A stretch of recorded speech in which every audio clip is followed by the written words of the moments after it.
What's going on, guys? It's Durant, and Kevin Durant just won his second finals MVP. So to celebrate, we're going to be ranking every single one of his sneakers, the KD1 to the KD10. We're going to be ranking them from 10 to 1. But remember, this is my own personal list. I'm ranking these sneakers on visuals, performance, or just personal attachment. So before we get started, what I want you guys to do is to put your top 10 in the comment section below. That way, as you watch the video, you can compare your list to mine.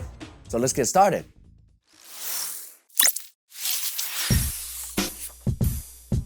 Starting off the list at number 10, we have KD's first signature model, the Nike KD1. We all have to start somewhere, and the KD signature line kicked things off with this wallet-friendly silhouette, which retailed for only $80. Now, despite dropping in some very intriguing colorways which use a variety of materials, the KD1 ended up looking like one of those budget basketball models that you find at either Famous Footwear or Sports Authority, RIP, with the only difference being that these have a signature logo on them, and that's why you find them here at the bottom of the list at number 10.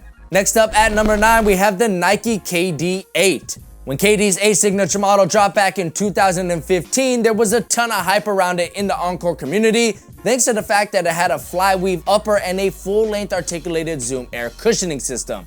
While it did end up being a solid Encore performer, it wasn't exactly as good as it could have been, especially for its $180 price tag, and its off-court appeal was almost non-existent due to the lack of memorable colorways. But there was an elite version of the KD8, which was a little ahead of its time visually, but the price hike on an already expensive sneaker made it very unappealing to the mass market, and plus, who could forget that?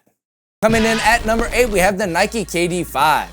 Now, don't get me wrong, the KD5 is an awesome sneaker, and having it at number 8 on this list isn't a diss. It's actually a compliment on how good KD's entire signature line is, because the KD5 was just an amazing Encore performer, and it had a handful of excellent colorways, which made it a better off-court sneaker than it should have been. It was also the first KD sneaker to be priced above $100 with the $115 price tag, but I really can't tell you if that's a good thing or a bad thing. Next up at number 7, we have the Nike KD6. KD6 signature model can be a hit or miss for some, but for me, it was a hit. I just remember when they first dropped in the meteorology colorway that I went 25 miles out of my way to go pick them up, and I was more than happy to, because not only did the KD6 perform well on court, but it really stood out visually with an extremely low-cut design, asymmetrical lacing system, and solid collection of colorways, with my favorite being the What the KD6 is. Coming in at the number 6 spot, we have the Nike KD2s. KD's follow-up to his first signature sneaker was a vast improvement, as it sported a slimmed-down design which featured a mid-foot strap that prominently featured KD's logo, and they also came out in some amazing colorways such as the creamsicles and velvet hoops, and plus it was KD's first all-star sneaker. But the real reason why I have them at number 6 on this list is because they came out in a Lakers colorway. Hashtag Laker Nation. Coming in at number 5, we have the Nike KD7. The KD7 was just an awesome sneaker. It had a strap, a hyperposit back heel panel, crazy creative colorways, and it was also a top-tier Encore performer thanks to its amazing traction and surprisingly solid fit, which is something that I rarely say about KD, since they usually fit very long and narrow, because KD's feet are very long and narrow. Nonetheless, the KD7 was an instant classic, but it only lands at number 5 on this list, so you know what that means. We're getting into some heat. Next up at number 4, we have KD's championship sneaker, the Nike KD10.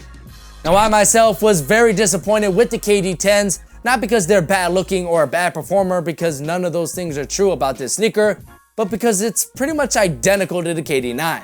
Regardless of how similar it looks to its predecessor, there's still no denying that it is a solid sneaker and a top-tier performer, in large part because of the amazing Max Zoom air cushioning, which is just absolutely ridiculous on foot, and that aspect alone is enough for me to make the KD10 the 4th best KD of all time. Next up at number 3, we have the Nike KD3s. Now, this is a nostalgic pick for me because I understand that the KD3 isn't particularly special in its visuals or what it has to offer on the court, but it plays very close to my heart, because I remember right out of high school, my very first paycheck, I said to myself, you know what? I earned this money. This is my bread. I'm gonna treat myself to something. And that's when I went onto the computer and bought the KD3s. At the time, I thought the KD3 was a great looking sneaker, and I bought it in the black away colorway, which I thought was so hard. And plus, Kevin Durant was on the rise, so when I rocked them on the court, everyone was like, yo, where'd you get those? They didn't have them in Maui at the time, so I was one of the only people in Maui with that sneaker. And you know, I bought stuff in my life before, but that particular purchase is one that I'll probably never forget because I used my first grown-up paycheck on them. So that's why the KD3 cracked the top 3 on my list, but I'd love to hear where you had them in the comment section below. Next up on the list at number 2 as the runner-up, we have the Nike KD9s. When the swoosh unveiled the KD9 back in 2016, the on-court sneaker community, we were just floored. Not only was it a beautiful looking sneaker on its own, but it had the technology to back its refined design. Its full-length articulated Max Zoom Air with a Flyknit upper was exactly what KD's signature line needed at the time to compete with other signature sneakers, and it even had a competitive price tag of $150. It's also one of the best encore performers of the modern era of all basketball sneakers, and that probably makes it the best performing KD sneaker of all time, which is why you see it so high on this list, and I almost considered it putting it at the number 1 spot. But coming in at number 1 as the best Kevin Durant sneaker of all time, we have the Nike KD4.